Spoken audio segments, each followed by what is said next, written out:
Alright, this is a double review of a couple things, which I'm probably going to post a few of these the next few days.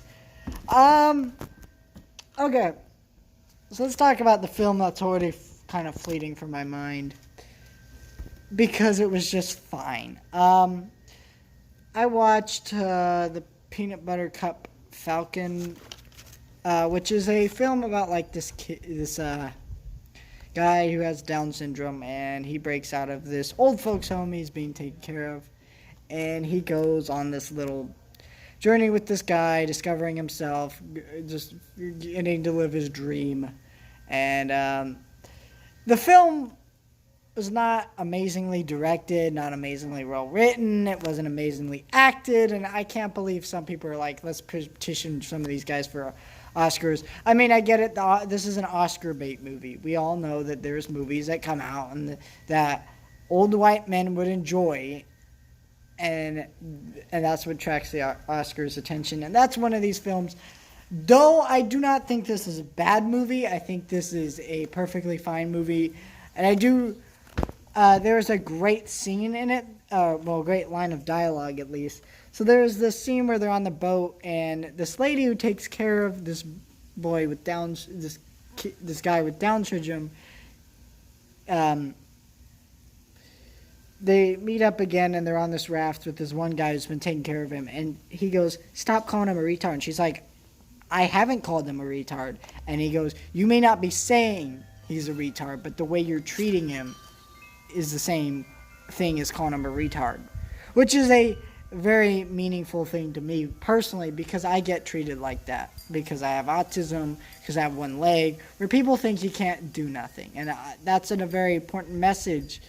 But unfortunately, that's one line of dialogue. This film isn't that interesting, and I'm going to forget about it.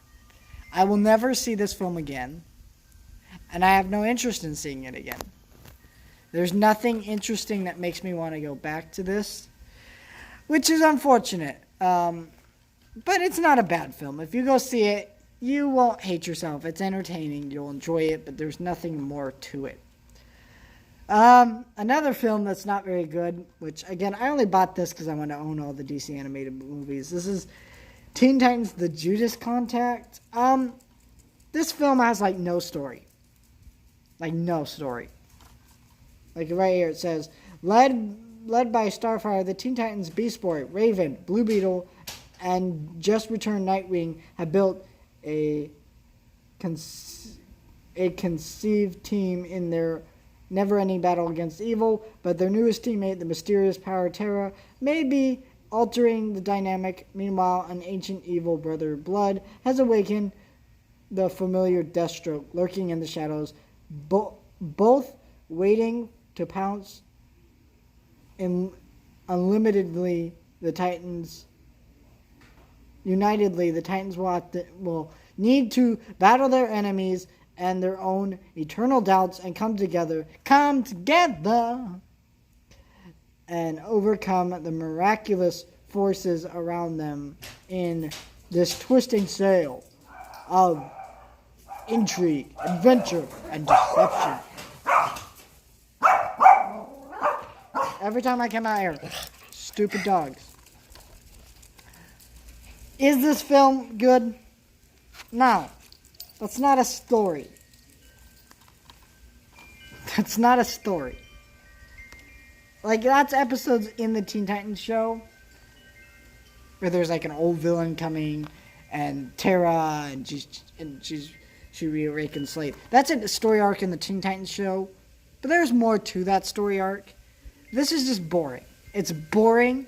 I don't know these characters, so I can't get invested into the storyline.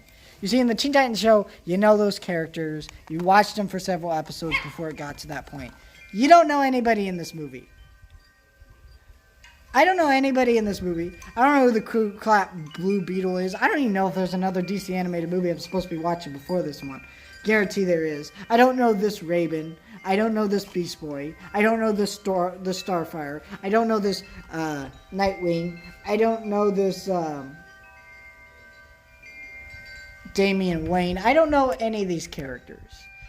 And the animation isn't that great. It's DC movies. What do you expect? A direct-to-video. by no means bad, they're just not amazing. And the film is boring. That's the worst thing to say about it. There's nothing that interesting. It's boring. It had me intrigued from the first minute of the movie. You see how the characters play off each other super well. And then kind of the dynamics change. So I'm left uninterested because I was like, this feels like the Avengers right now. The way these Teen Titans work together off of each other. Not like in the banter way, but like when they're fighting. And it was good action. But we never got anything like that again in the film.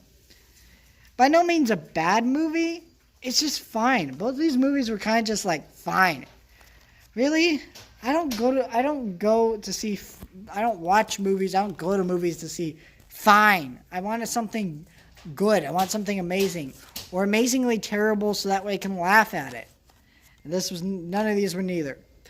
I'm not going to get rid of it because, again, I want to own all the DC animated movies eventually. But there was nothing about the storyline this movie that made me go, yeah, this is a story that someone wanted to tell, and this needed to be told.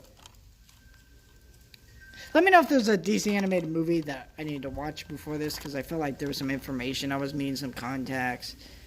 But, yeah. And this cover's kind of cooler than the actual movie is. So, take that for what you will. I just didn't get into this movie that much, honestly. Let me know your thoughts if you've seen either of these movies. Like I said, neither of these movies were bad, and you could definitely check them out, and you would not hate yourself. You'd at least have some enjoyment, but there's just better ways to spend your time, is the best way to put it.